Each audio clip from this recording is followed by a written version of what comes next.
Monsoon Mike says winter has been extremely hesitant to leave with some wintry weather on this past Tuesday, but you can expect some warmer weather by the end of the week. Temperatures might even flirt with the 60s. But guess what? Just in time for the Easter Bunny on Sunday, it gets wintry again, weather more like Christmas. All new. It's Sesame Street Live. Make a new friend. No matter where you're from or where you've been, everyone is special. So join in. Elmo, Grover, Abby Cadabby, and their Sesame Street friends explore the universal fun of friendship. From dancing to sharing cookies. Make a memory with your friends and family. Sesame Street Live, make a new friend at the Santander Performing Arts Center, April 8th. Tickets on sale now through Ticketmaster.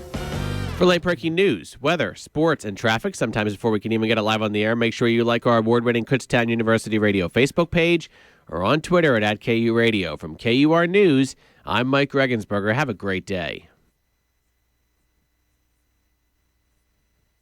Any views or opinions expressed on KUR are not necessarily those of Kutztown University, Kutztown University Student Government, Kutztown University Student Services Incorporated, KUR staff and management, or other affiliated organizations. Seconds on the 5, Connor Barwood. It's gone! And Jerusalem! And the Sixers have scored 9 in a row. Are you kidding me?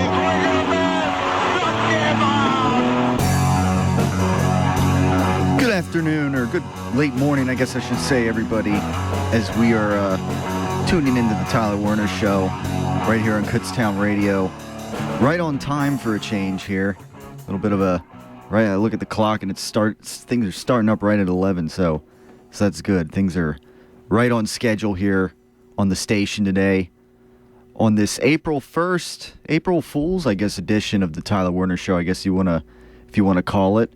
Now, normally, again, I guess I'm assuming Mitch Lambert, he's been a little busy the past couple of weeks, and I don't know what he'd be interested in talking about today if he were in the studio today, but he is up and about somewhere, so he's not with us. However, perhaps later on in the show, I invited Matt Walsh back to make a return, another guest appearance maybe later on the Tyler Werner Show today. So, we'll wait and see maybe, if he shows up later on the show to discuss some things that are going on with the Eagles. It's almost like a red herring in a way. Yeah, and I know I was actually on the way from the Rickenbach Learning Center, and he's busy with Between the Lines. I know that filming and I don't know, being a talent coordinator or something, so I saw him in the lobby there. So it'll be interesting to see, I guess. Maybe he'll show up a little later on to, help out and contribute his thoughts again to the Tyler Werner Show today.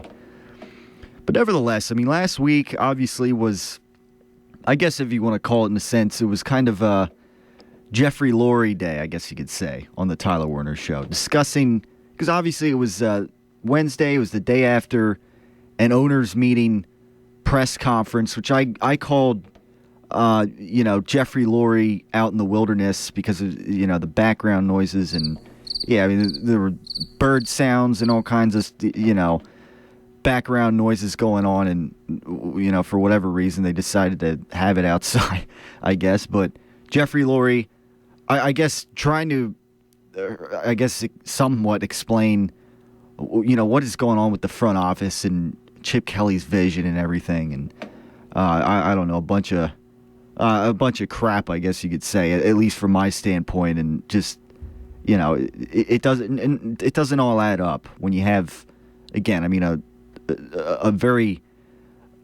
head coach who is new to this league, and I guess giving him all the power, the GM power, and Jeffrey Lurie tried to say that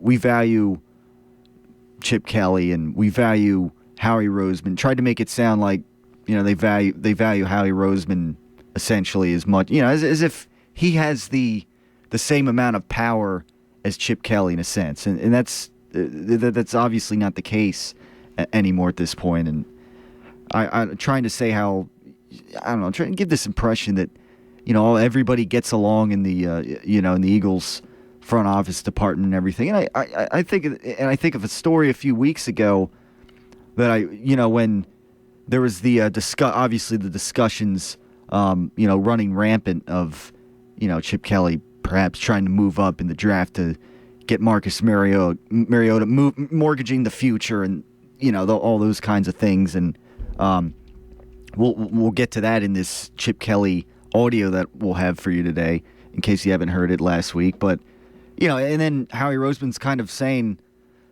when has doing something like that ever worked in NFL history? Mortgaging the farm or whatever to go up and get a guy like Marcus Mariota, get a franchise quarterback, or Ricky Williams, for instance, years ago. Howie Roseman basically, poo-pooed that. When has that ever worked in the NFL and stuff like that? It just clearly there's been some butting of heads, and Howie Roseman kind of sitting in the corner. And I don't know. I think it was the spring break edition a few weeks ago when I compared it to I guess one of the classic scenes from The Enforcer, the third Dirty Harry film, where Clint Eastwood gets demoted, and you got this rookie cop who's never made a felony arrest or never even a misdemeanor arrest, suddenly gets put into this, thrown in this big situation, just random, I guess, stuff like random analogies like that I come up with sometimes when it comes to the I guess right here in the Tyler Werner Show. Go ahead. Yeah. Make my day.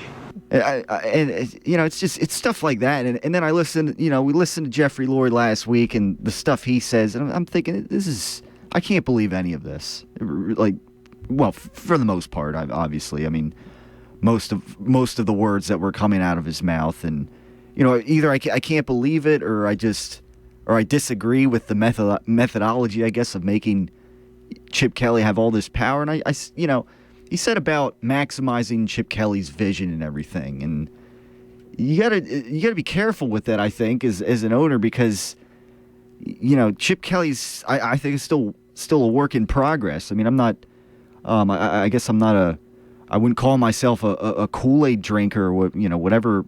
Again, wherever that came up with, I wonder who came up with that in the first place, and if somebody has a patent for that out there when it comes to the whole Chip Kelly Kool-Aid thing or whatever. And at the same time, I'm not someone who thinks that Chip Kelly can't win a Super Bowl in this league.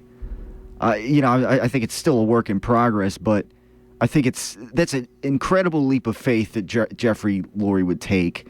He said, it's like something that hasn't really been done in NFL history, as far as giving all this power to a guy who hasn't won anything yet, who only has, 2 coaching seasons in the NFL. That's his NFL experience.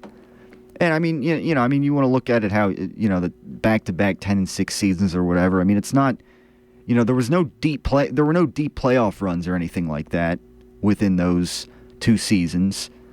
And Jeffrey Lurie kind of said, to be fair, I guess, how Chip Kelly was, I guess, trying to make it, he's trying to work with what he had and everything, with, for instance, Michael Vick and Nick Foles, bringing them, back, that for, giving those guys a chance. Obviously LaShawn McCoy was at Deshaun Jackson, and then Jeffrey Lurie kind of said how, now Chip kind of wants to do it his way. He wants to maximize his vision and everything. And I mean, I understand that. I understand, that maybe bringing in DeMarco Murray and Ryan Matthews, having those guys be your primary running backs, north to south runners or whatever. I can maybe understand where that is coming from. And LaShawn McCoy, with all the money he would have made and everything, and Chip Kelly looking at him and giving him over 300 carries and not being too, I guess, satisfied with the production for the price that he is getting paid and for the amount of carries he was getting, I guess, is, that was kind of a big discussion topic last week on the Tyler Werner Show. Stuff like that. So I can see part of that, but at the end of the day, it can't be all about Chip Kelly, I think, maximizing his vision or whatever. And I mean, I've been one of these guys, or people, however you want to word it, that has advocated, if it's within reason, go get Marcus Mariota because he'd be the perfect quarterback for Chip Kelly's system and his skill set. He'd fit Chip Kelly like a glove or whatever, however you want to word it, on and on. That's been my standpoint. I mean, if he could fit Chip's system like a glove and he has that skill set and he can open up more of Chip Kelly's playbook, significant parts of it at least that he hasn't been able to use with Nick Foles and that he won't be able to use with Sam Bradford or Mark Sanchez or Matt Barkley or whoever you want to throw in there. That's been my stance on it for I don't know how long I can remember here, but that's the whole idea, I guess, of maximizing Chip's vision. But to a point, I mean, there's got to be some kind of limitations at the end of the day. Man's got to know his limitations. You also need some.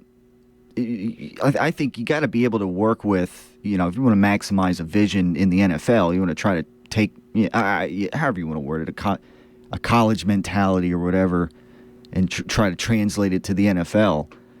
There's got to be some, I think, NFL management personnel, NFL football guys or whatever that are also going to have some kind of collaboration there with, again, a guy who is, a green banana, for lack of a better term, in the NFL right now. 2 years coaching experience in the NFL. It's not like, say, Pete Carroll, who coached in the NFL. He had all kinds of NFL experience, went to the college game, and then he came out and he, coached the Seattle Seahawks. He built them up into a Super Bowl team. It's not, it's different here with Chip Kelly. It's something that in some regards has not been done in the NFL before. And again, this is kind of sarcastic here, I guess, but we can thank Jeffrey Lurie for that. If things don't work out or whatever, if this vision that Chip Kelly has, again, if it fails or whatever, it never wins a Super Bowl, or it just backfires overall, then Jeffrey Lurie is the main person to blame here. And again, I mean, it goes back to my whole theory that, well, yeah, I mean, maybe Chip has some innovation that he wants to bring to the NFL, and that he wants to maximize maybe with the right quarterback or whatever. And again, where Sam Bradford fits in with this, exactly, I'm not sure, but we'll get into that later. And it's just that in the idea that Chip Kelly has all the power and he's got limited NFL experience. And I think, Howie Roseman being demoted is just a bad idea. And it's, I mean, I understand that Chip Kelly has this vision, Mr. Jeffrey Lurie, but you got to also take into account the idea that this is the NFL and Chip's still, an infant in the NFL as far as I'm concerned in a sense. But nevertheless, Chip Kelly, I mean, he spoke last week. It was basically, I guess it basically happened during the Tyler Werner Show. And if I had the capabilities, I would have, I guess ran the audio live of that. But it's that couldn't really happen, at least with this station, or with this program in general. But I do have the entire Chip Kelly press conference. We won't listen to the whole 50 minutes or however long it was, but there were certainly some interesting parts there. I don't know who people who are listening right now who are Philadelphia sports fans, Philadelphia Eagles fans who have heard this press conference audio or any of it, but there were some interesting parts, and we will discuss some of these parts today. There's even like a little, I don't want to call it like not an argument or debate, but there was actually, it was interesting. There's a little, I guess, back and forth with Sal Paolantonio and Chip Kelly, actually. So I agree. Yeah, it was a bit of an interesting situation I guess, of a situational debate there in regards to moving up to get Marcus Mariota and that whole idea and what it would take and hypotheticals that Sal Paolantonio threw out there. And, it didn't it was a very interesting, I guess little exchange there for a minute, which I'll play later on. And at the end of it, it kind of seemed like Sal Paolantonio, had egg thrown on his face. Hello. So we'll listen to that. We'll get to it as we go. But there were some interesting, Chip Kelly was, I don't know, for lack of a better term, he's like a rock star right now in the NFL. The way he does, he speaks, when I guess when it's required, obviously he speaks, but during the off season, he's pretty much, he doesn't speak at all unless it's, a situation like this where it was, kind of a requirement, I guess, for him to speak. And it was, I don't know, it was like some people, it was in the morning, and so it wasn't out in the wilderness like Jeffrey Lurie's press conference was the day before. But it was kind of I don't know, some people called it like breakfast with Chip, I guess, because it was like in this, I don't know, some kind of, I don't know, I guess banquet hall or something. And so it'll be a different, I guess, setting than the Jeffrey Lurie press conference as we proceed through, and we'll listen to bits and pieces of it throughout the show today, because it was interesting. It was kind of Chip Kelly and his smug ways at his best, and his just working with the media. Although there were some things a couple things maybe throughout the whole thing that I don't know exactly what it means. I don't, Chip Kelly's, I guess lying in some sense. But there are a couple loopholes in some of the things he said, and I guess some logistical loopholes, I guess you could call them, of bits in the interview where Chip Kelly says something and it doesn't quite add up if you look at the moves that they have made, or I guess in particular that Chip Kelly has made, because he essentially he's had the final say now since the beginning of the year of 2015, essentially, ever since Harry Roseman was essentially demoted. And, Jeffrey Lurie can pretend that he wasn't, but essentially that's what happened. So we'll get into that, get into all that on the Tyler Werner Show today. But right now, let's see. We've got a KUR notebook announcement to get to. Is we're now in the month of April, and we have some things to announce. Like right here today, attention KU community. Journalist and media critic Jennifer Posner will speak at Kutztown University at 7 p.m.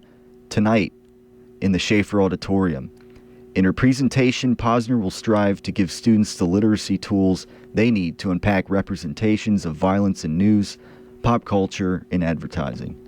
This event is sponsored by the Association of Campus Events, the Feminist Majority Leadership Alliance, and the Women's Center at KU. For more information, please visit www.kutztown.edu. This message of community interest brought to you by the radio voice of Kutztown University, KUR. All right, so coming up on the first break in just a minute, but just to, I guess here's a little before we head to the break. Here's a little sample, a little soundbite I got out of this 50-minute or so Chip Kelly press conference. Just a little, for those who haven't heard it, just a 2-second sample of Chip Kelly at his best. You got nothing to talk about on sports radio. Let's talk about trades. Just a little foreshadowing of some of the conversation to come in this press conference later on as we roll through the Tyler Werner Show. Again, we'll see. It's kind of an interesting time right now. We're kind of, I guess 4 weeks or so away from the draft. Go through a little bit of a mock draft, make it a little bit of a mock draft Wednesday in a sense. And obviously we got, we had a couple re-signings, or, well, I guess a re-signing essentially with D'Amico Ryans, who's reached a 2-year deal, kind of willingly taking a pay cut, essentially, coming back off of his Achilles, second torn Achilles, I guess you could say. And of course, the Eagles also signed Miles Austin. I guess we'll discuss a little bit of that a little later on. And, I guess coming up in just 5 days, of course, is the opening to Phillies baseball season.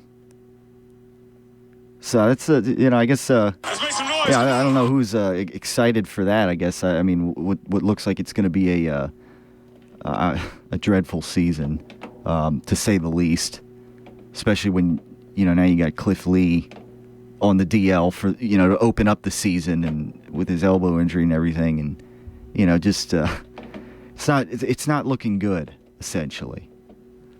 But anyways, 610-683-4058. That's the number to get in on the show, as always, right here in the Tyler Werner Show.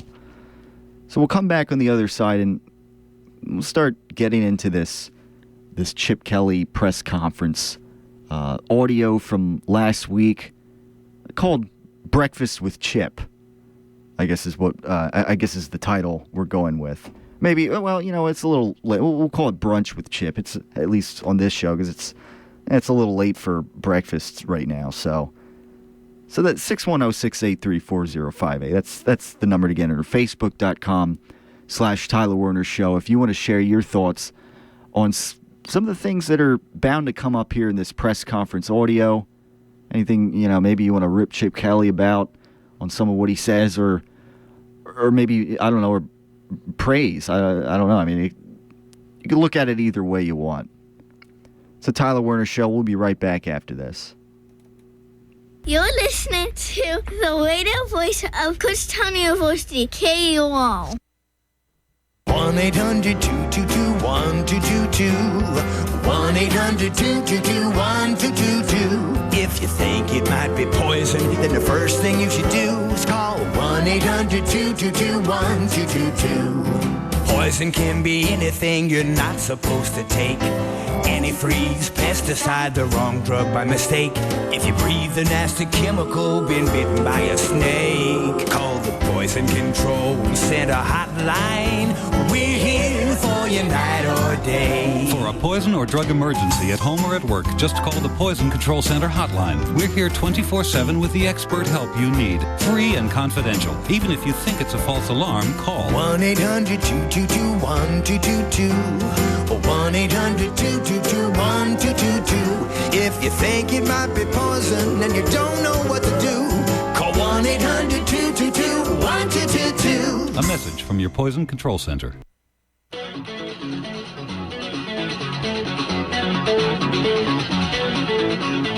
It is 11:22 right here in the Tyler Werner Show on Kutztown Radio. And just right during the commercial break, we got some huge breaking news right here on the Tyler Werner Show, right for you, live.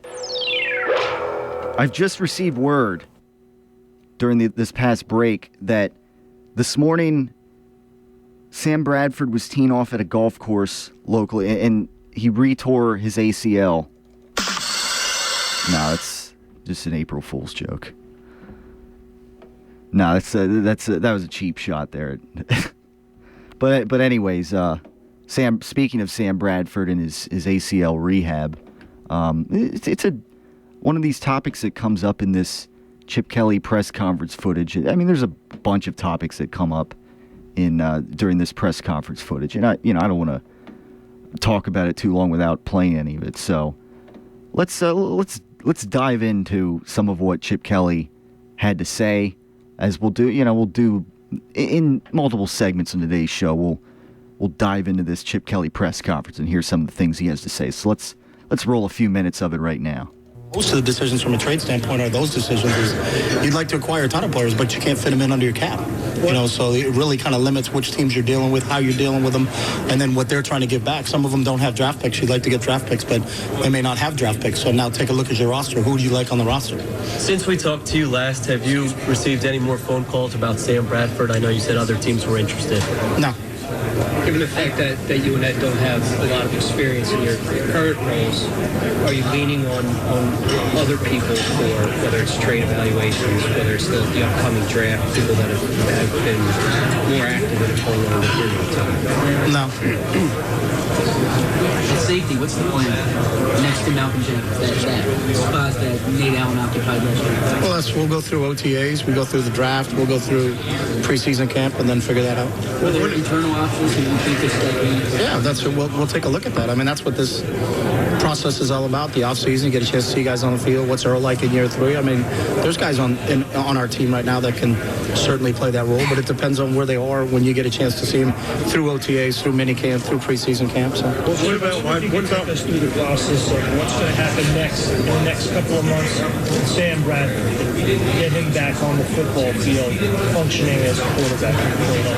Well, he's back. I mean, when we got him on a Wednesday, he was there the following Sunday. So he's been with our training staff every day, rehabbing, and then we get a chance to finally meet with him on April 20th, which is the first day of phase 1. You know, and then it's the normal process it is for anybody on our team, whether it's Sam's obviously new, but it's no different than what D'Amico Ryans is going through right now. So it's pretty detailed. I mean, it's just straightforward. Phase 1, you can talk to them, but you can't be on the field with them. Phase 2, you get to go on the field with them, but there's no defense across from them. Phase 3 is the beginning of OTAs and minicamp, and we'll go from there. What do you hope to see from him physically with the knee? It sounds like he's on target to be fully recovered. I just don't know exactly what day he'll be cleared to be 100%, but I know he's running and moving around right now. We're not allowed to be there when any of that stuff's going on, so I couldn't tell you what he looks like movement-wise or anything like that. Do you know when he'll go see Dr. Andrews to get cleared? I don't know that exact date. No, I don't. What about done He should be ready to go because his was done earlier than Sam, so I think sometime during OTAs we'll be able to see Kiko moving around a little In bit. the meantime, the quarterback will Mark take a lot of most of the reps or all the reps with him? No, all our quarterbacks take reps in the offseason, so we never care in an OTA if GJ Kinney or Mark or Matt are in there. That you never look up and say, why is that guy with that guy? That's the way we just rotate. Somebody grab the snap, but that's not a big deal. Sam in the rotation at some point during the It's all dependent on what the doctors say. So, Chip, it sounded like Jeffrey Lurie obviously very fond of Sean McCoy. What did you have to do to convince him that it was better for the team? Well, I'm very fond of LaShawn McCoy. I think we all are. But when you look at moving forward, and that was just a really big number, and they weren't moving off the number, so that was where the decision was made. But, I mean, you're talking about the all-time leading running back for the Philadelphia Eagles. He led the league in rushing 2 years ago. That was a real difficult decision, but it was a decision we felt we had to make. We had too much money at the running back spot, so we had to move in a different direction. Did you have to explain all that to Jeffrey Lurie? No, he understood. He's a pretty sharp guy. But with the all said and done, is the money any different now? Yeah, our right now, DeMarco's $5 million this year. Ryan's $2 million this year, and I think Darren's 4.1. So that adds up to less than 11.9. So it was about the cap number this year, and you approached him about trying to get that number down? No, our guys talked to his agent, but I don't negotiate with him, so I didn't speak specifically with Drew. But just said yesterday that you wanted more of a one cut. No, I think you can. I mean, I've done it everywhere. When I was at Oregon, I had Jonathan Stewart and LeGarrette Blunt, both 230 plus. I also had Michael James and Kenyon Barner.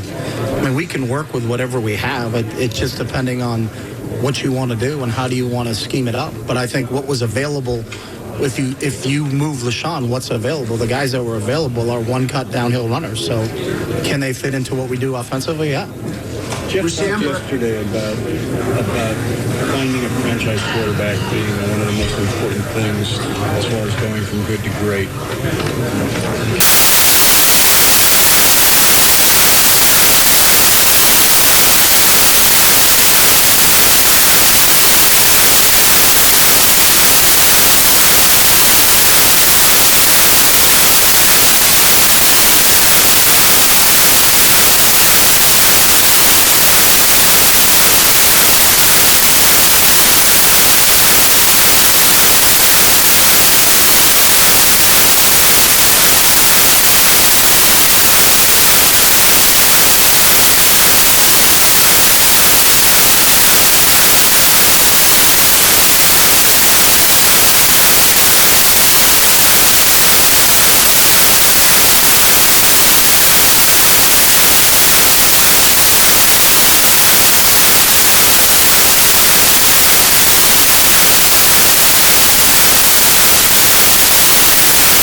run through guys.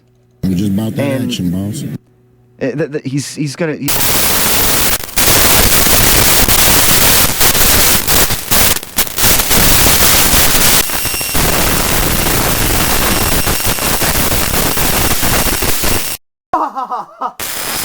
To our Kutztown University Radio Facebook page. Scroll back to the messages posted on Tuesday morning. We have the link attached to one of our messages.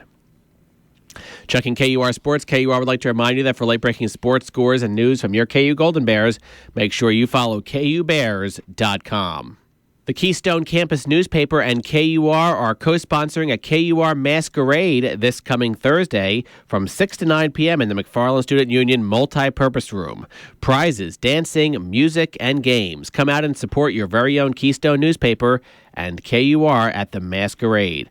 A grand prize will go to the best costume. Tickets can be purchased at the MSU Information Desk for only $3, and they're going fast, so get yours. Monsoon Mike says continual chilly weather with some showers possible midweek. It will warm up temporarily, but then fall once again. All new. It's Sesame Street Live. Make a new friend. No matter where you're from or where you've been, everyone is special, so join in. Elmo, Grover, Abby Cadabby, and their Sesame Street friends explore the universal fun of friendship, from dancing to sharing cookies. Make a memory with your friends and family. Sesame Street Live, make a new friend at the Santander Performing Arts Center, April 8th. Tickets on sale now through Ticketmaster. For late-breaking news, weather, sports, and traffic, sometimes before we can even get it live on the air, make sure you like our award-winning Kutztown University Radio Facebook page or on Twitter at KU Radio. From KUR News, I'm Mike Regensberger. Any views or opinions expressed on KUR are not necessarily those of Kutztown University, Kutztown University Student Government, Kutztown University Student Services, Incorporated, KUR staff and management, or other affiliated organizations. Seconds on the 5, Connor Barwood. It's gone! And Giroux's got it! And the Sixers have scored 9 in a row. Are you kidding me?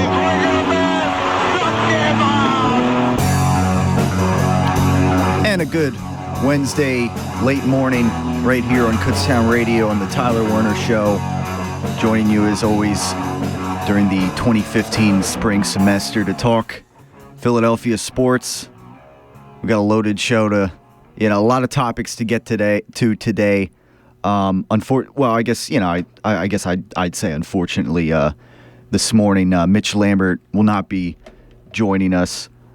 He's got a lot going on. I guess, but and it's a shame too. I was actually gonna bring something up about last week in the show, and I guess it'll be the starting point because it was a conversation that I was hoping to get back to and revisit a little bit because obviously one of my longtime friends who listens to the show every week, I believe, aka Batman Wayne.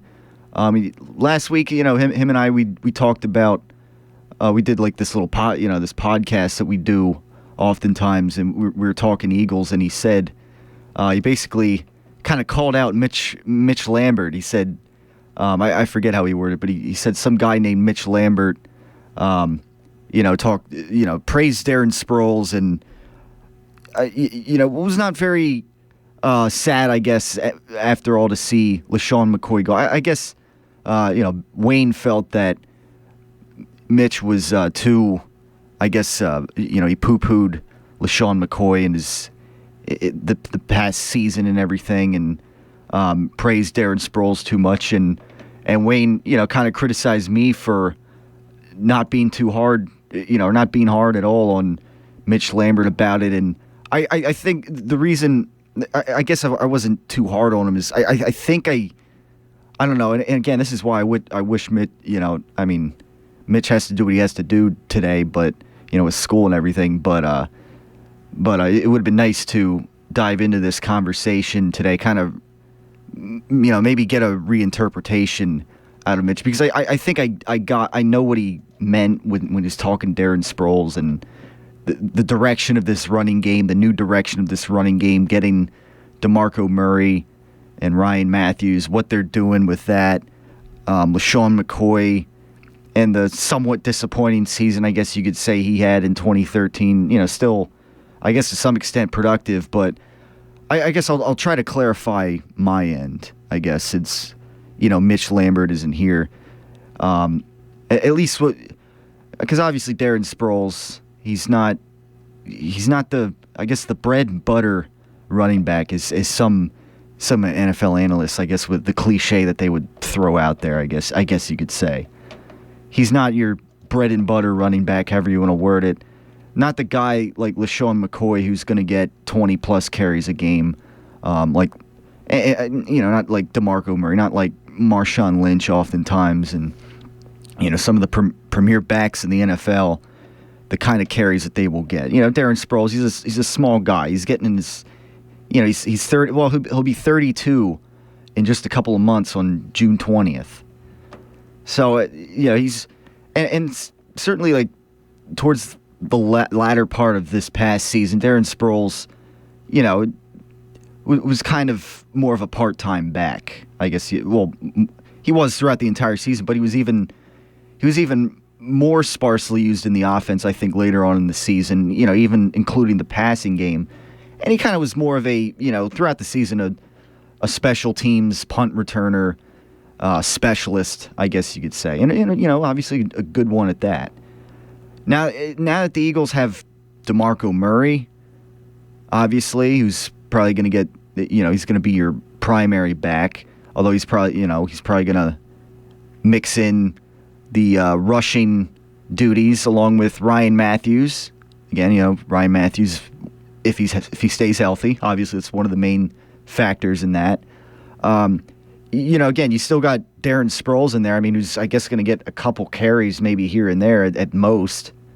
He's not going to be, getting too many carries. I mean, I have Darren Sproles' stats here up, which I'll go through, and I'll continue this conversation, I guess, to open the show, since that's what I was planning on doing with Mitch Lambert, kind of giving him a chance to reiterate himself. But I think I know what he was getting at last week.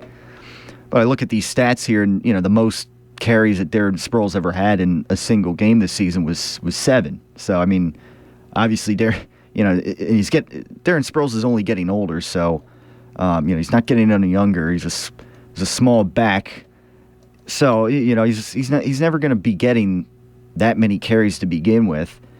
So you got DeMarco Murray, Ryan Matthews sharing the load, and then again that begs the question: where does Chris Polk fit in on this team? And Mitch said Polk might be the odd man out here.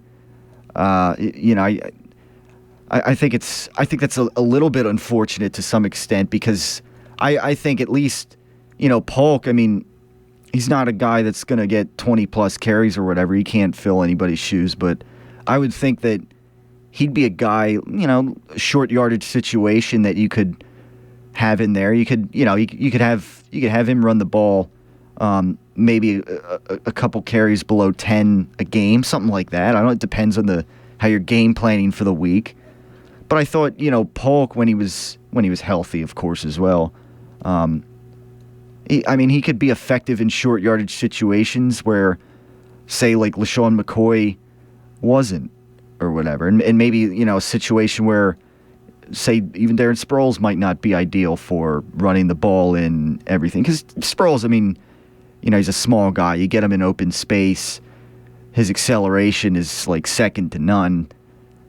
Good straight line back, I guess you could say, when you can use him. And I think that's the...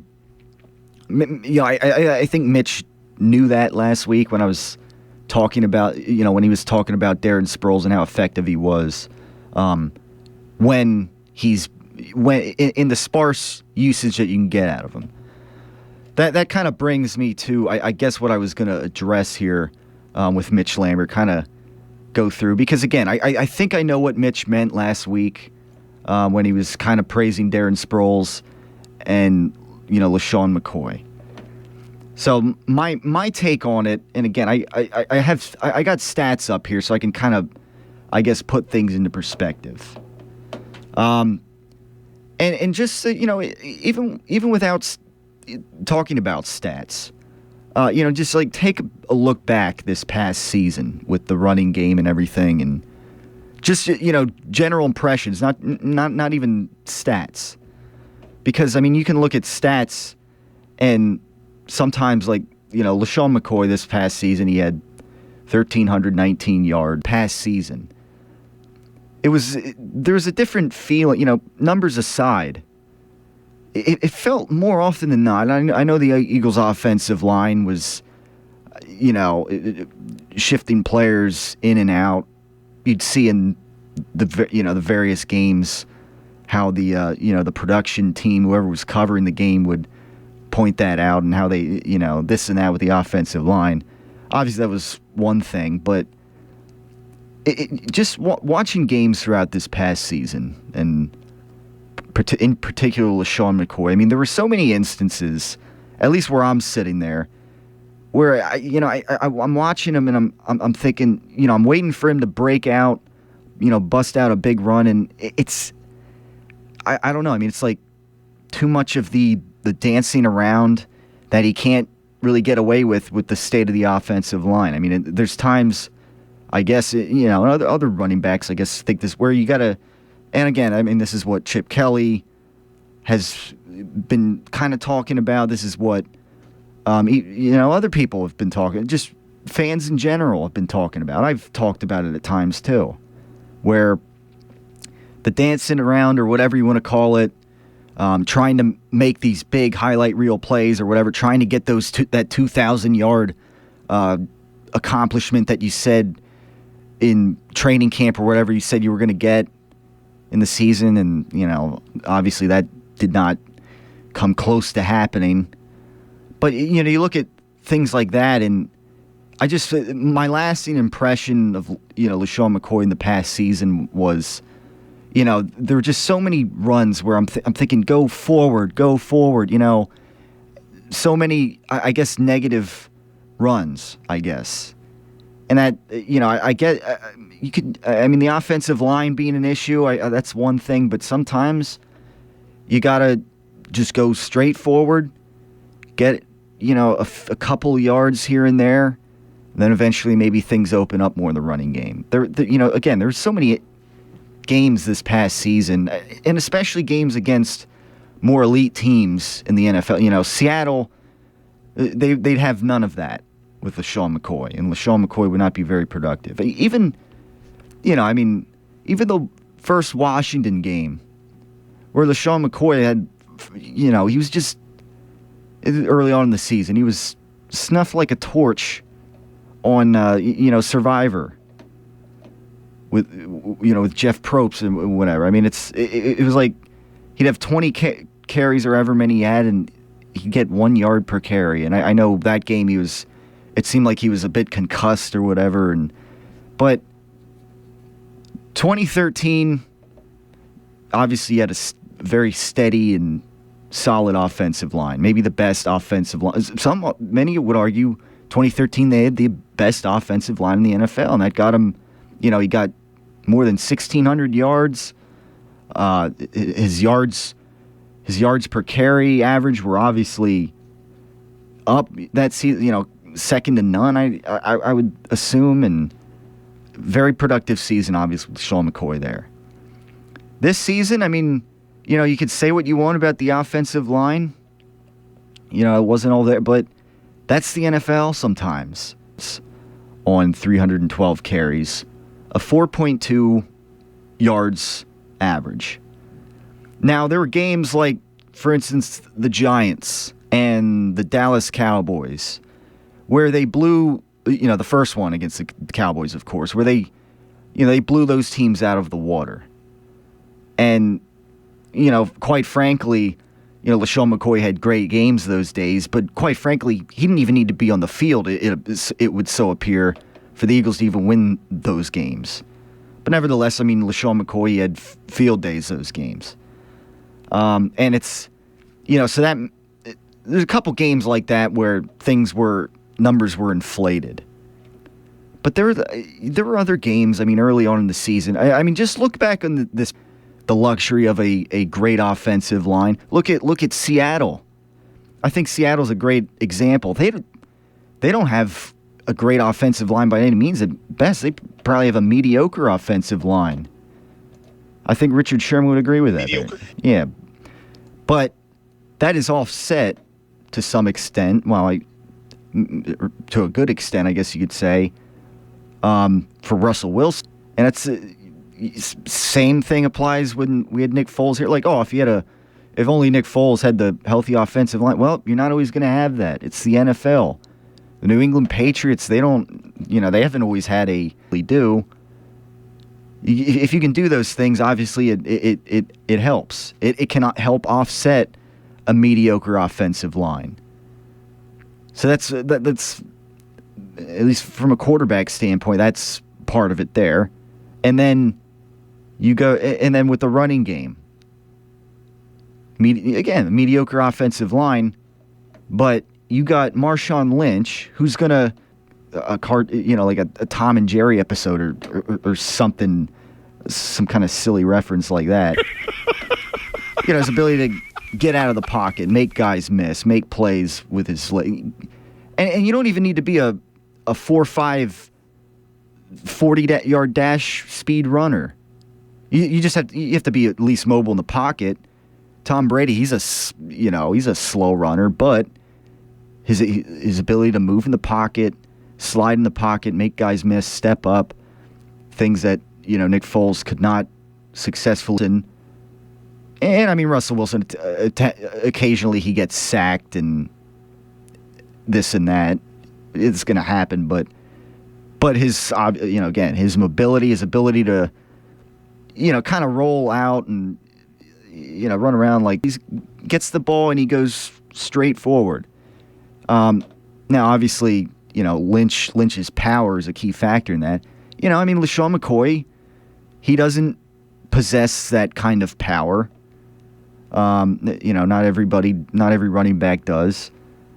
And straight line speed, LaShawn McCoy, he likes running it to the outside, getting an open space, quote unquote, or whatever. And Marshawn Lynch, mediocre offensive line in Seattle. And, the past couple of years, past several years in Seattle, I guess you could say, but past couple of years with a mediocre offensive line or whatever. Again, Marshawn Lynch, he gets the ball, he's going straight through guys, and he's a tough guy to bring down. And this past season, before the season, he was contemplating retirement because of his, all season long, basically, he's been running on a bad lower back or, whatever. And, surely enough, he's coming back for another season, for another big payday, of course, certainly. But he wants your money! Another shot maybe at winning another Super Bowl. So again, he's the guy that's going to, north-south. And surely enough, going to the stats here, Lynch, he had 280 carries and going straight forward, whatever, dragging guys along the way, trying to get those yards. He had 1,306 yards in the season on 280 carries. That's 4.7 yards per average. Pretty darn good. And again, this is with an offensive line that is not great. LaShawn McCoy, same deal. Second most carries in the league, 312, 4.2 yards per carry. Now, amongst the top 10 rushing attempts and yardage guys throughout the season, running backs, let me just put in perspective here. DeMarco Murray threw to 92 attempts, 18.45 in yards, 4.7 yards per carry. Le'Veon Bell, 290, 13.61, 5.1, and 5 yards per carry, respectively there. So, you look at so many guys towards the top of the rushing attempts list for the season, and, LaShawn McCoy's yards per average is pedestrian. And if it's, it's the NFL. If it's behind a mediocre offensive line and he's not as productive or whatever, even though he's getting, he's seeing the ball a lot, that's, I guess that's a big thing, especially when, you're due to get $11 million or whatever. So, I mean, that's kind of what I look at it there. I mean, 4.2 yards per game or whatever per carry. And there were a couple games where those numbers were inflated, obviously, because they were playing a crap Giants defense or whatever and blew them out. Or they're an unprepared Dallas Cowboys on Thanksgiving, and where, for whatever reason, the Cowboys struggled at home anyways. So, I don't know. I mean, that's, again, I mean, LeSean McCoy, 2013, he worked great behind the offensive line. But going forward, I mean, I kind of see what Mitch was saying. I mean, I kind of agreed with, I get subconsciously before he said anything, as far as LeSean McCoy is concerned and Darren Sproles, the comparisons there. But the thing is, again, I mean, I looked at Darren Sproles' stats. Again, he's not a guy that's going to get a lot of carries every now and he's. I mean, I go through the list here. I mean, he had. No, I guess I mistakenly forgot about the Jaguars game when I mentioned earlier when he had 11 carries. That would be the most he would have all season. Surely enough, in the first game. I look at Darren Sproles and LeSean McCoy. He had 2 touchdowns all season. Had trouble in the red zone or whatever. I look at, I go through Darren Sproles here, and Sproles had, he would occasionally have, get some carries. He was used in the passing game. He was used on special teams. But it's just one of those things where, and throughout the season, the feeling was, LeSean McCoy, he's got to get 2,000 yards, and he's trying to do too much or whatever people were saying. And then, there were times where Darren Sproles would get thrown in there for a couple carries, and that's more yardage than LeSean McCoy, less carries, 4.7 yards average. Lynch, again, 4.7 yards, less carries than LeSean McCoy. Forte, he had a down season. He was 3.9. So, I guess throw him out there. Arian Foster, Houston, 260 carries in the season, 1246 in yardage, 4.8 yards a carry. Justin Forsett, running back out of Baltimore, less carries, 235 on the season, but he had a great season on those carries. He had a 5.4 yards per game. You go down the list more. There's guys that had less carries. Jeremy Hill out of Cincinnati, 5.1.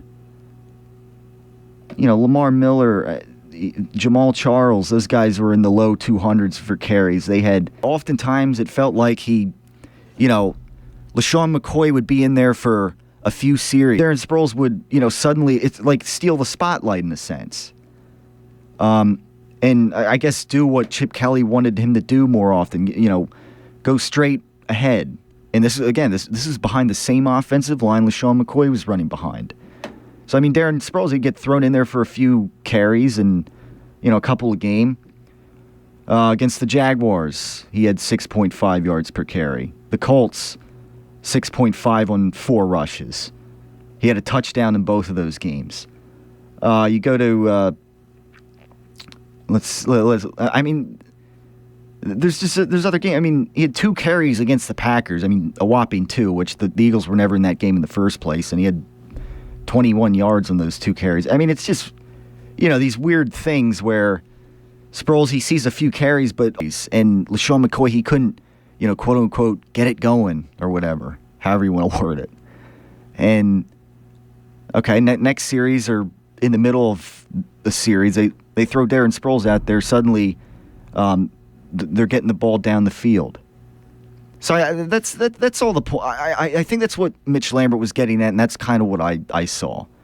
And I guess the moral of this story here for the opening 20 minutes or whatever the show, I think, is that Chip, I mean, again, it goes back to the whole north-south running backs that we want. And I would assume that, well, I'll bring it up on the other side of, I guess, a story that came out this past week, but I would assume that Chip Kelly, for what they were paying LeSean McCoy, I guess to kind of put that to rest a little bit, and I guess to, for the, for instance, the yardage average, rushing yards per run or whatever, that being down this season, I mean, I think that was I think that had a lot to do with it. Because if you're going to give the ball to a guy more than 300 times in the season like they did for LaShawn McCoy, second most carries in the NFL, hopefully he'll be getting more than 4.2 yards per carry.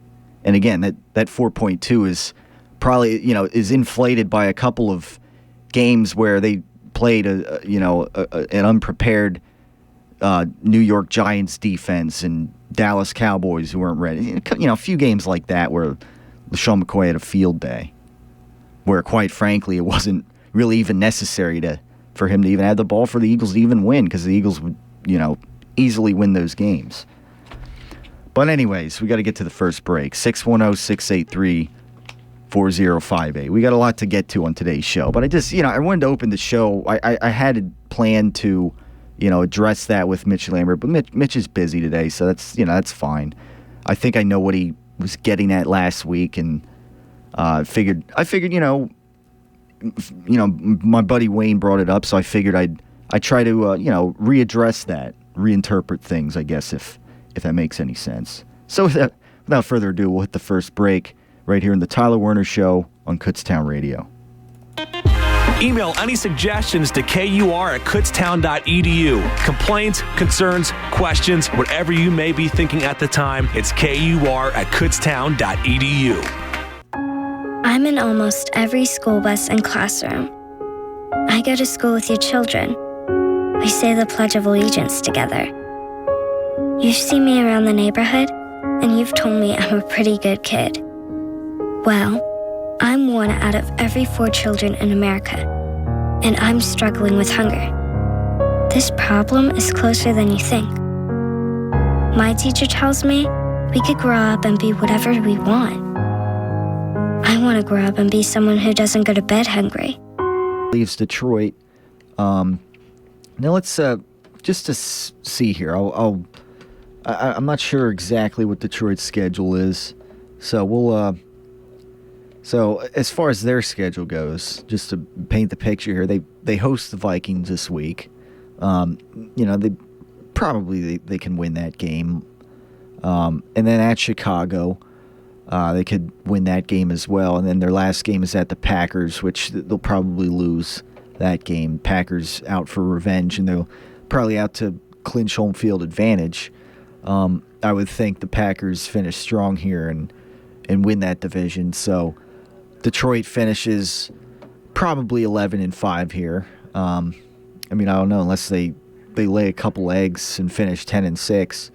But I would think that they could win one at worst.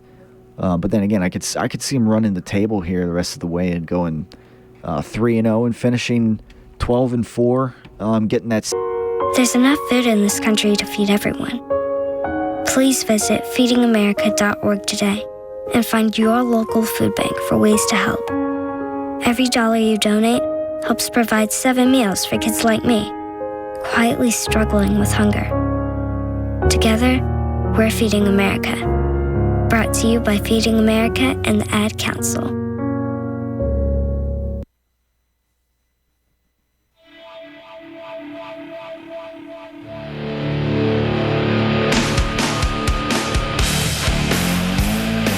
.28 right here on the Tyler Werner Show on Kutztown Radio. 610-683-4058 is the number to get in. Or you can always go to facebook.com/Tyler Werner Show to post thoughts there for discussion today. I just got done addressing a lot of LaShawn McCoy talk and Darren Sproles talk, and inspired by, I guess some of the things Mitch Lambert had to say last week, and I guess maybe to clear some things up. And I'll read an article in a second, or get into a little story that popped up last week with LaShawn McCoy, a new Buffalo Bill and everything. But before that, we have an announcement from the KUR Notebook. Attention KU community. Journalist and media critic Jennifer Posner will speak at Kutztown University at 7 p.m. on Wednesday, April 1st in Schaefer Auditorium.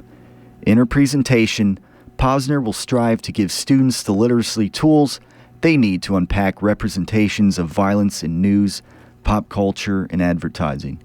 This event is sponsored by the Association of Campus Events, the Feminist Majority Leadership Alliance, and the Women's Center at KU. For more information, please visit www.kutztown.edu. This message of community interest brought to you by the radio voice of Kutztown University, KUR. So, I just mentioned about last week some things LaShawn McCoy had to say from ESPN.com. LaShawn McCoy, Eagles panicked. So he was traded the Buffalo Bills, obviously, and said that the Eagles overreacted by signing free agents DeMarco Murray and Ryan Matthews. Quote, I saw that they originally were trying to get Frank Gore and he backed out. So then they got DeMarco and they got Ryan Matthews. I thought it was like a panic move. Now and I've discussed this before. I wouldn't call it a panic move, as LaShawn McCoy felt it was. I know that, like, one of the critics, and I think he says, LaShawn McCoy, he says it a little later down here, that he basically, McCoy said they took two backs to replace one. I think DeMarco's quite a back, and I think he'll do a good job there. I'm not sure how that went. The thing, obviously it feels like Chip Kelly is kind of doing things unplanned. I've heard the term frequently thrown out by, like, Mike Missinelli, for example, flying by the seat of his pants, and this is what Chip Kelly's doing. Brindy, how you doing, man? And kind of like he did in the college days of coaching. It's stuff like that. And I don't know, and we'll get into some interesting discussion today, and of more on that. Chip Kelly being put into the position, the king of Philadelphia Eagles football here, as some would say, and stuff like that.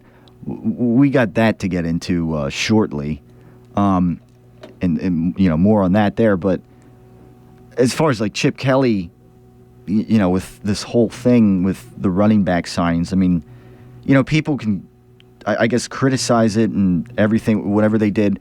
They can call it a panic move. I don't know. But at the end of the day, I think, the idea here, at least from maybe me trying to get inside the head of a head coach, I don't think it's that Chip Kelly panicked. I think it was more that DeMarco Murray, well, he had, he wasn't signed yet by anybody. He kind of fell into the lap of Chip Kelly. Chip Kelly must be thinking, well, I like DeMarco. He's just, straight ahead back or whatever, and everything, this and that. He was by far the league leading rusher, and everything else you want to, twist into that narrative there. And I guess him and Ryan Matthews, he feels, are more straight ahead backs that are ideal for him. He thinks maybe the combination of those two, that's why you would sign both of them, I guess, so that maybe you can take a little more pressure off of both backs, for instance, mix it up a little bit. Kind of like, I think that was maybe kind of the point of having Darren Sproles in there, at least, or the reason of bringing him in and having Chris Polk run the ball a little bit more often, maybe to give LaShawn McCoy, put less on LaShawn McCoy's shoulders. Now, certainly LaShawn McCoy would still get a lot of carries throughout the season, obviously, but I think, maybe, and we've seen this with other teams. The Patriots, the way they've rotated running backs in and out. But the difference here is, obviously, you got DeMarco Murray, who's coming off of, a season of, maybe Marcus Mariota slides down the board. According to Todd McShay, number 2, Marcus Mariota's going to the Tennessee Titans. Apparently, at least according to him. It'll be interesting to say. Now, let's look at the analysis here, so we can, I guess, maybe we can get some kind of explanation here. I just think somebody owes us an explanation, that's all. As Clark Griswold would say. I think the Tennessee Titans have 3 options. 1, take Mariota. 2, accept a trade offer to move back. In my opinion, the Jets and Rams are likeliest to move up. No mention of the Eagles there. Option 3, take Leonard Williams, who's the best defensive prospect in this draft and a great fit in the Titans' hybrid 3-4 scheme. The Titans could very well take Mariota, even though he doesn't fit the pocket passer prototype that head coach Ken Wisenhunt has had success with within the past. Because Mariota would probably provide good mobility from the QB position behind an offensive line that really struggled last year. He has the potential to be a major upgrade over incumbent starter Zach Mettenberger, but it'll need time to be developed properly.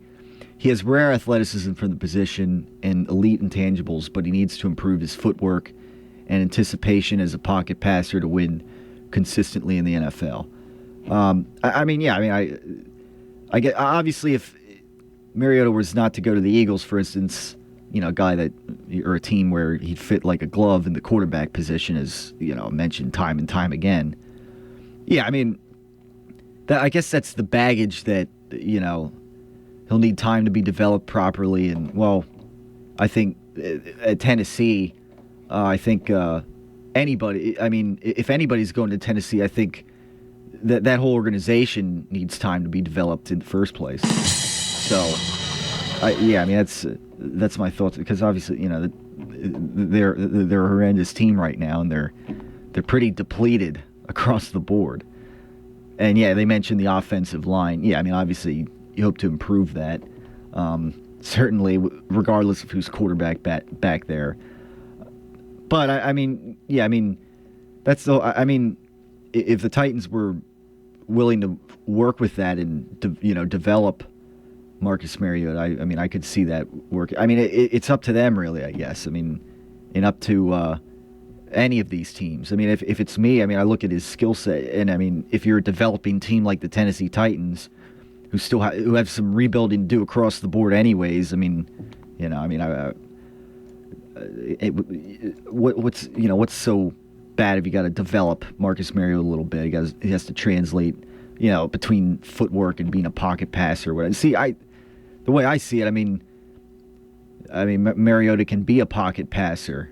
He has the skills to do that. He has the arm and the mentality to do that behind, obviously maybe not. Maybe if the Titans improve their offensive line, that can come to fruition a little more, and maybe Mariota wouldn't have to run out of the pocket there hypothetically, as often. But there's a little bit of development there, I guess. The way Ken Wisenhunt wants to have success with the offense, and as far as fitting somebody to their system, I guess, and whatever else. That's obviously that's an interesting landing spot for Marcus Mariota. It remains to be seen. Now they mention, McShay mentions that the Jets and the Rams are the likeliest to move up if they would want Marcus Mariota. So let's go through here. Third in this mock draft, Amari Cooper, receiver, the Jacksonville Jaguars. Obviously, that could help them out. Leonard Williams, Oakland Raiders at number 4. Dante Fowler to the Washington Redskins, number 5.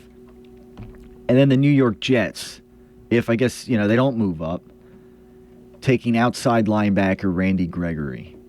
Now, again, if they move up, to get Marcus Mariota, or say Mariota slides, which, some people are predicting, at least so far, and say he slides to the Jets. It doesn't really say that anything about him in their draft section here, but the Jets, I guess they could use a quarter. I guess Geno Smith, if they are not sold on him, I don't know if they got a couple of years ago. Remains to be seen, I guess. And again, there's the whole thing too, that the reports from a month ago or whatever that the Jets were potentially interested in Nick Foles, and I don't know. It's a bit of a smokescreen there, but I guess it remains to be seen.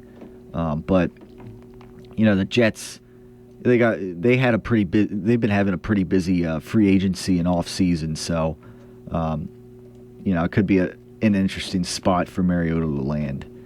And then you go down a little more to the Jets, or the Rams at number 10. Another team that could they move up to get them? Well, I wouldn't rule out the possibility that the Rams trade up to draft Marcus Mariota. Now, wouldn't that be like, the ultimate odds, kind of situation where, well, they got Nick Foles from the Eagles and gave up Sam Bradford in return, and then they draft Marcus Mariota. That'd be a little ironic. What the hell? Yeah, that might I don't know. That might confuse Foles a little bit, and maybe the quarterback competition that some people thought could have happened here in Philadelphia was would happen over at the St. Louis Rams instead. That'd be a bit ironic, I guess, in a sense. But I don't know. I mean, I would think that they're going to try to, they believe in Nick Foles and they would, try to build around him, I guess. I mean, maybe they got to have a pretty darn good offensive line for Nick Foles to reach his full potential, maybe. But, we'll see how it turns out. I think I don't know. They must be sold to Nick Foles if they gave up Bradford for him, and I don't know. We'll see how it goes. I mean, that's what the move Jeff Fisher made. But going down then to the Eagles in this mock draft, who does Chip Kelly take at the number 20 pick? Obviously provided that they don't move up at this point, which is, at this point, I mean, it might be unlikely. But then again, with Chip, I mean, I guess you never know. So pick number 20. They have the Philadelphia Eagles taking safety Landon Collins out of Alabama. Now, it says here the Eagles have been very active in free agency, obviously, and via trades, adding Sam Bradford, DeMarco Murray, Kiko Alonso, Byron Maxwell, Walter Thurman, etc. Receiver and outside linebacker are need areas, but I'll have them address the safety position with Landon Collins, who's an athletic, strong safety prospect, built like a weak side linebacker who can hold up in coverage and be a force for Philly in run support. So there you go. It's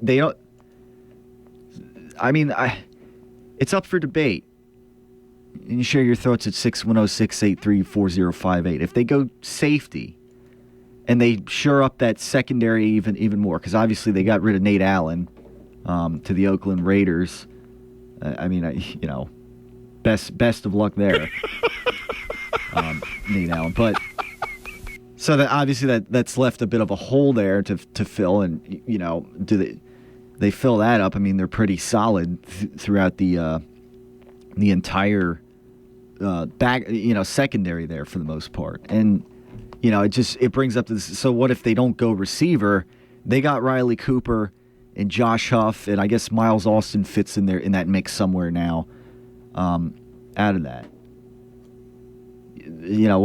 what is the thoughts of that? Floating around the Philadelphia Eagles fans' minds, if they go safety with Landon Collins instead of a wide receiver.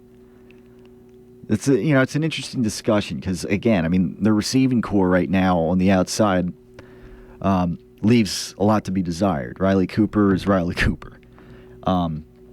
Josh Huff, I mean, he's got question marks surrounding him right now. And then you got Miles Austin in his 30s, who, again, I mean, he's not going to be they're only paying him a couple million, and he's not going to,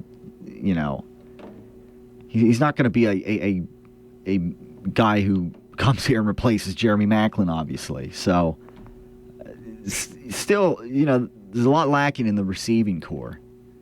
And if they don't, maybe the second round, maybe that means they try to get somebody out. But if they don't get one of these top receivers in the first round of the draft, because it's a pretty decent receiving selection of receivers in the draft once again this year. Not as strong as last year's, but if they don't get one of these receivers, you're going to feel disappointed.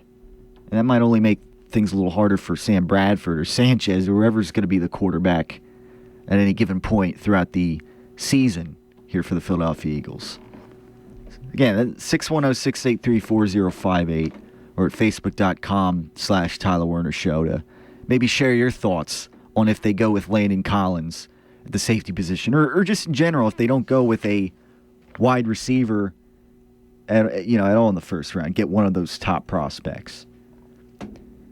So with that in mind, we'll discuss more. We'll get into more Chip Kelly audio from now what we're calling Lunch with Chip right here on the Tyler Werner Show on Kutztown Radio. We'll be back in just a minute. This is the 5th grade class at Lowers Park Elementary, and you're listening to KUR. Take a look under your bed. Find stuff under there?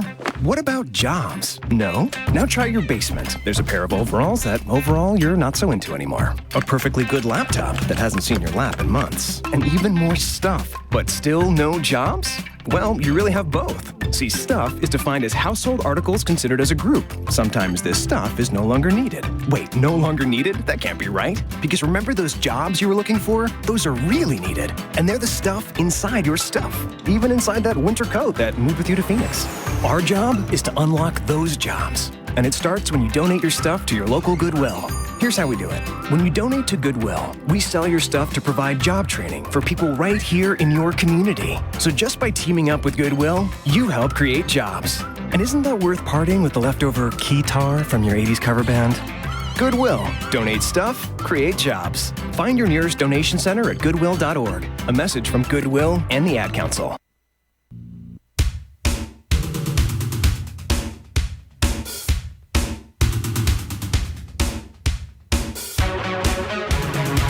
12:22 right here on today's edition of the Tyler Werner Show on this April 1st edition. And yes, surely enough, the weather is starting to warm up a little bit. Looking forward to getting into the 60s again tomorrow.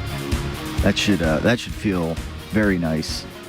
Yeah, I mean, I guess the temperatures are going to drop a little bit over the Easter weekend, but that happens, I guess, in the month of April. But we'll see. I mean, the weather's starting to get nicer, fortunately, and we're getting out of the wintry days for the most part as we move forward here through the spring days right here, and we're getting down to about a month left or whatever in the semester. So time's flying on by right here up at Kutztown University. And, I mean, obviously, we got baseball season, again, coming up in just a few days as far as the official season for the Philadelphia Phillies. And, of course, Cliff Lee, obviously, on the DL, with his elbow injury. He actually, I believe, he spoke, actually, just moments ago and to give us, I guess, a little update on his rehab with his elbow and everything as he's on the DL. So let's hear his thoughts on what he had to say. I guess giving us an update on his status. Did y'all get that on tape? All right, so yeah, I guess that's what he had to say. Now, of course, for those who are, I guess, remember or followed that did not happen this morning. That was just another little April Fool's hijink there, I guess. That, of course, was Cliff Lee back in late July or whatever when he, decided to pass gas a la Jonathan Papelbon style when he did it a few months before that. Right there in the middle of an interview and ask if, I guess, sarcastically if they got it on tape. So, but I mean, to sum up the, I guess the feeling of heading into this Philly season to begin with, I guess Cliff Lee passing gas in the middle of an interview there in the locker room, I guess sums up the hype, I guess, in a sense, surrounding this Philadelphia Phillies season coming up. What's the matter with you? So I don't know. That's pretty much that in a nutshell. The hype surrounding the Philadelphia Phillies team, and the the long season that awaits us in the rebuilding process that perhaps is going to take place the next few years in Phillies land, I guess you could say. All right, now getting back a little more on track, I guess we could say. I'll get back to this Chip Kelly press conference and some of the things that he had to say last week, the day after Jeffrey Lurie spoke.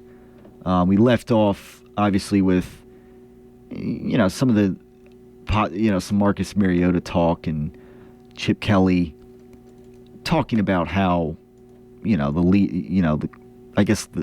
the possible baggage or whatever that he had, that he has, and how Marcus Mariota is a great leader and whatever, and kind of the I guess the logistical loophole in a sense that Chip mentioned and that I mentioned earlier on would pop up during this press conference, that Chip Kelly mentions how you judge a quarterback by win-loss records and touchdown interception ratio, and obviously you don't do that alone.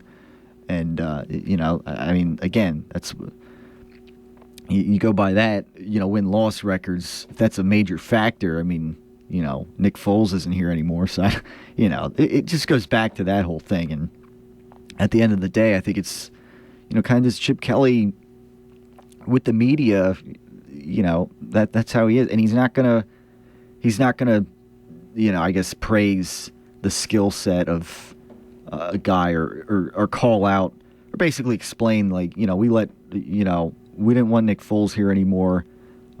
He lacked this or that and whatever. He got hurt and just everything else. And yet, again, Sam Bradford's here now and $13 million deal. 1 year, we'll see. Left on his deal. We'll see if he can stay healthy. If he, he comes back during preseason and everything. How he's got to get back in the groove there. And I don't know. It's a very, very interesting situation. And it's going to be a lot of question marks on surrounding this whole quarterback situation with the Philadelphia Eagles, and in general, just a lot of things that go on with the Eagles organization as of late.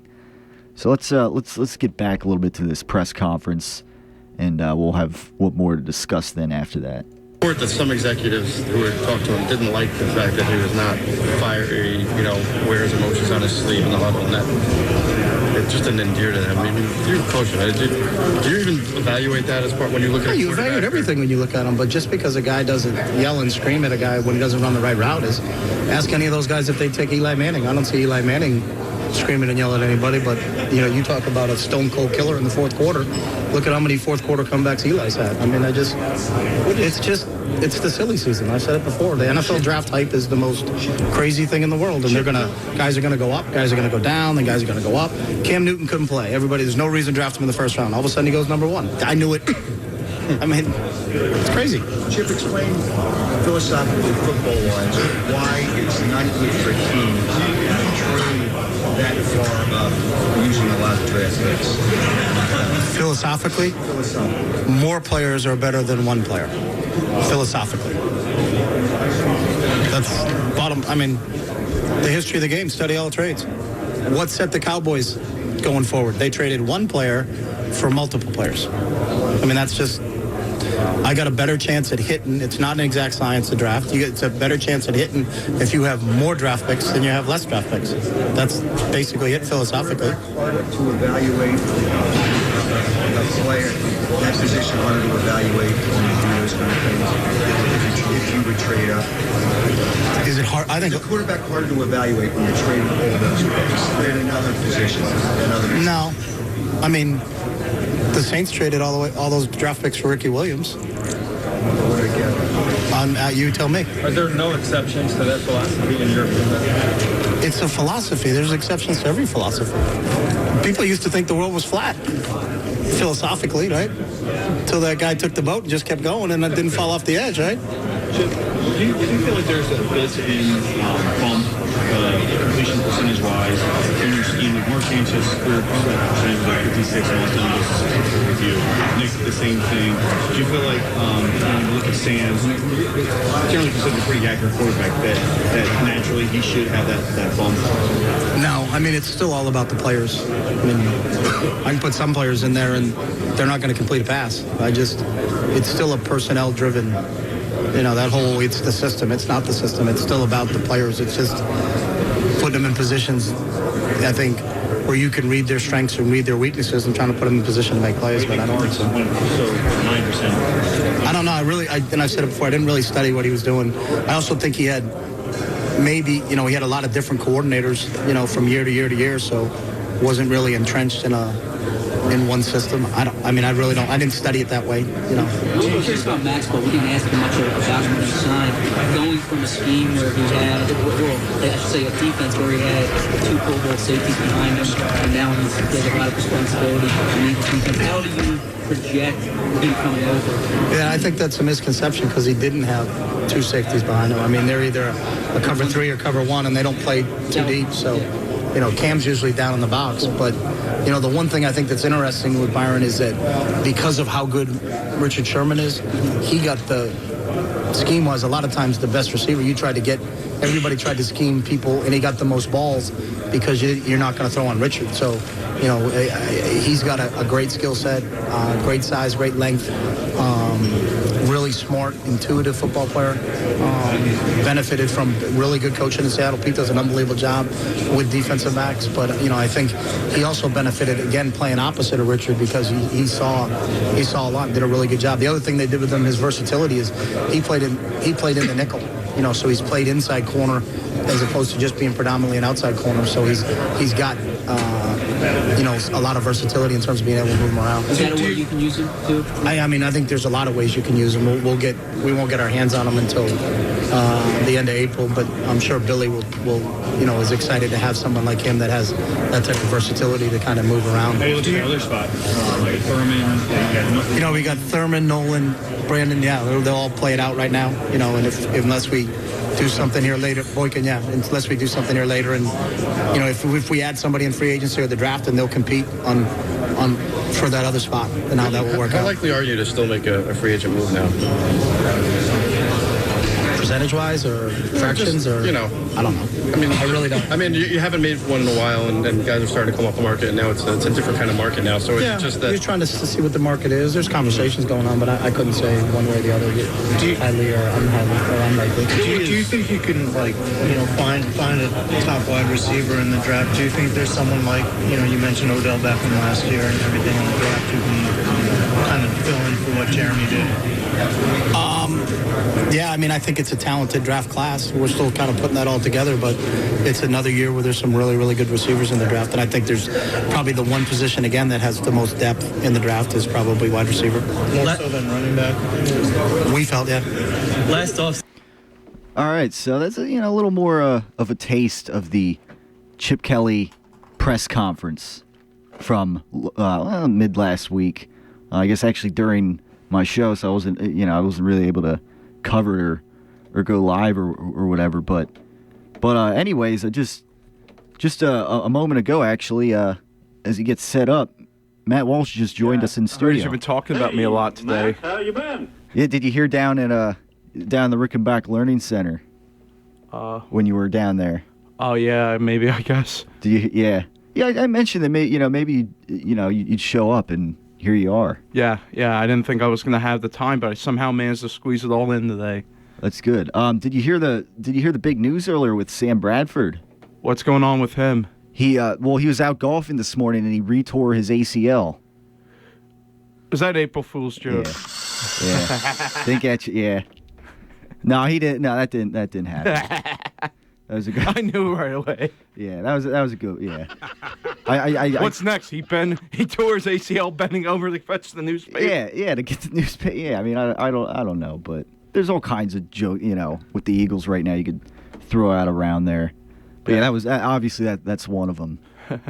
Now, speaking of Bradford, I don't know if you heard any of that press conference last week too but we didn't get to talk. It was a few weeks ago when we had you on, and we talked a little bit on the. Yeah, that was right after the Bradford and Foles trade, and I remember listening to WIP that morning, like after the trade was announced, and people were just like furious. Yeah. I don't know if has it calmed down a lot since then.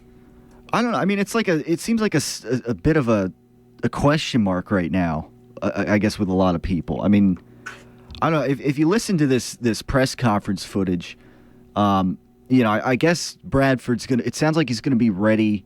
I guess during training camp or whatever. I mean, that's the timetable for his complete recovery right now. Yeah. But still, it's like, he brings up too in the press conference how, they didn't want to get rid of Nick Foles or whatever, but they were given this offer, and it's just a question of what do they see like in Bradford that's so much better, I guess, than Nick Foles? And I don't know. It's just I heard some people say mobility.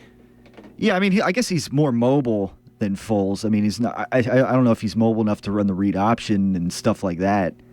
And obviously, can Bradford stay healthy? That's another. Yeah, that's a big plus because they got that $13 million. This is last year of his rookie contract, and they got all that money they're obligated to give to him. But the only way I can see it is if they will have to restructure his contract. Yeah. That remains to be seen. And there was another thing that they brought up in the press conference because, Sal Paolantonio was asking Chip Kelly about it, about Marcus Mariota. And it's kind of funny because Chip Kelly went on to say how one of the things that, you really evaluate a quarterback on their win-loss record, which Marcus Mariota has a good win-loss record. But then by the same token, it's kind of ironic because they trade for Sam Bradford, who has a not so good win-loss record, whereas Nick Foles was 14-5 during his time. Under Kelly. Yeah, and it's a bit it's a little ironic in a sense. We don't know because do you honestly think if like Chip Kelly was going to try to trade up to get Mariota that he would say something like that? Right. Yeah. Don't want to give. That's one thing about him. He's very unpredictable. Right. And certainly this press conference, that we've been playing throughout the day here, but it's hard to follow. I have many issues with the possible Mariota thing. One of the major concerns that I have is that he's never taken a snap under center. He might be able to run the read option, but can he? Again, going into the pros is a completely different ball game. Certain stuff they just don't translate into the pros well. And the thing is this type of an offense has never been I don't know if it's ever been successfully transitioned into the pros. But do you have any ideas on where Mariota stands as far as mock drafts go? Well, actually, you read my mind. I was just about to get into this, and I have the latest Todd McShay mock draft that I was going through a little bit earlier. And obviously, it has Jameis Winston going to the Tampa Bay Buccaneers, number 1, no surprise. Mm-mm. And it has Marcus Mariota actually going to the Tennessee Titans at number 2 right now. Because interesting. I've read a bunch of mock drafts, and they have Mariota going all over the place. I was watching the video on NFL.com yesterday, and they had the Rams selecting Mariota, and that's a head-scratcher, too. Because, they I'm just like, got Foles. Why would they if they were trying to trade up to get Mariota, if Bradford was trade bait, why would they even do that trade to begin with? Why didn't it happen closer to the draft? Right. And then the funny thing is they'd have Nick Foles and Marcus Mariota, 2 guys that, double whammy. Yeah, I don't think. I mean, the Rams got Foles. I don't think they're going to get Mariota as well. But the Titans. I mean, it says here that it brings up how, Ken Wisenhunt. They'd have to develop his, Mariota's footwork and whatever. The usual. He's got to become more of an NFL style quarterback and whatever. Which Winston is already, because at Florida State he ran an NFL a more style conventional, But I mean, it's the whole. I mean, and it mentions too, like he has rare athleticism and elite intangibles. So it's. I mean, I can see it. Like it's a matter of, if it goes to like the Titans, for instance, it's a matter of them wanting to work with him and I guess develop him a little bit more into an NFL style offense. Because they have a lot of issues to work through, not just with quarterback. Yeah. They got to. And that's the thing. I mean, for Mariota, I mean, there wouldn't be a huge amount of pressure if Tennessee because that whole team in general needs all kinds of help.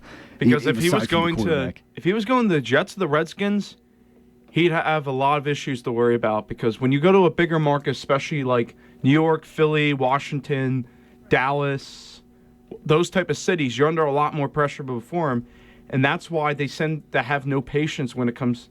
Well, Dallas is an exception. They've had Tony Romo for quite some time, but as far as Washington and New York Jets go, you're under a lot more pressure before him because it's a bigger market. And the Jets, not to mention, they've had a lot of improvements. Actually, they've had a pretty busy. So, if he goes to the Jets, for instance, there'd probably be more pressure. Not only the big market, but it looks like they're a team that's building. They get Marcus Mariota. Who, I mean, they might. I have pretty high expectations for them, maybe to get a wild card spot or something, because, at the end of the day, it's asking a lot. Because they just traded, during spring break, they traded their fifth, I think it was a 5th round pick for Brandon Marshall, the Bears. And they got Eric Decker. They made some defensive improvements, and they signed Cromartie and Revis are back with them now. Yeah, so I mean, there's definitely some weapons there. I guess you could say some good personnel that Mariota would be able to work with. So, it's going to be interesting to see where he falls. I mean, because mock drafts have him going all over the place, it seems, right now. But McShay, right now, he has him going number 2. Yeah, especially like a Heisman, because this is a different draft. Right. You got 2 Heisman Trophy winners that on a lot of drafts, they're projected to be the first 2 picks. Right. But like Heisman Trophy winners, they can go all over the place, because I remember specifically... because Johnny Manziel, I remember the draft last year. Everyone was like, when is Johnny? Because he fell out of the top 5. And they were like, oh, where's he going to go? And it just went on and on. It just seemed like he wasn't going to be a first-round pick. Yeah. Then they swapped. Eagles and Browns swapped a pick. And then Johnny Football got taken the 22nd pick. Yeah. Right. Yeah. So, I mean, it'll be interesting to see how things develop as we proceed here through the month of April and head to the draft. Now, I think we ought to get to the typical telescopic topics portion of the program, I guess. And plus, we both have senior SEM, I guess we have to show up for. Yeah. Got somebody's doing a presentation today or whatever. So. Yeah, I think there's only just one presentation, but we got to work on ours. Right. So I guess we'll move along here and move on to telescopic topics. Thanks for joining us today, Matt, and I guess thanks. Anytime, see you momentarily. Yeah. So, all right, 610-683-4058, number to get in. We'll be right back after this edition of Telescopic Topics.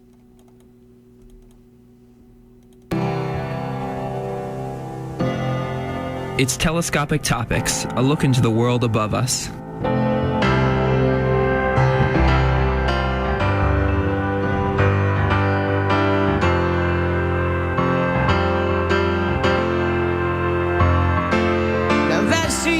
In the atmosphere with drops of Jupiter in her head.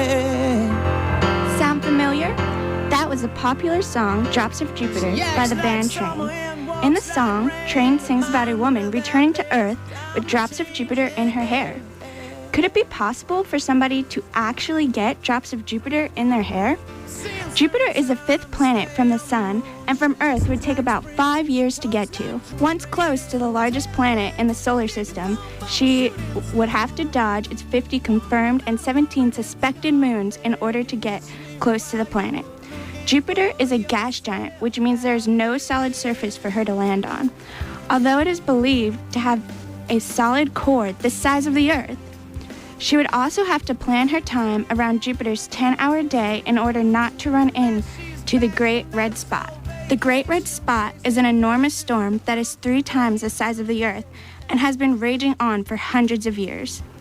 If she made it past the moons, was away from the gigantic storm, and excluding the fact that space does not have the necessary elements for humans to survive in it without protective gear, she would encounter the negative 234 degrees Fahrenheit temperatures of the atmosphere. Hopefully she packed her mittens. The clouds on top of the atmosphere look like a beautiful watercolor painting, but moving further into the atmosphere, she would feel an increase in temperature and pressure, which is the clouds becoming thicker, turning into the ocean with nothing in between. With these increases, the hydrogen gas, which is what the planet is mostly made from, is forming into a liquid, creating the largest ocean in the solar system. Because of Jupiter's fast rotation, the liquid is conducting electricity, which in turn creates the largest magnetic field in our solar system, big enough to fit the Sun in, or 1.3 million Earths. In conclusion, it is very unlikely that a person could withstand the elements to get drops of Jupiter in their hair. Telescopic Topics, a look into the world above us. Stay tuned to KUR for more telescopic topics, and for more information, or to hear this segment again, click on the Telescopic Topics icon on the KUR website at www.kutztown.edu/KUR. Telescopic Topics is a production of the KU Physical Sciences Department and is recorded by KU astronomy students in the studios of KUR. Thank you for listening, and we'll see you next time.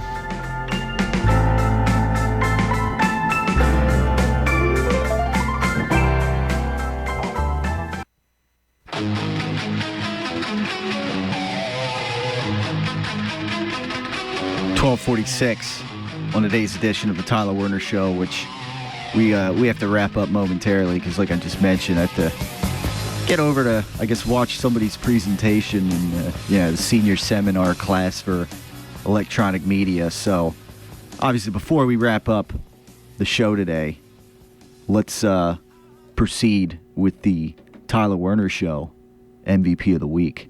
It's time for Tyler Werner's MVP of the Week. I guess, in short, the MVP of the week is Coach Brett Brown of the 76ers, and just the Sixers team in general.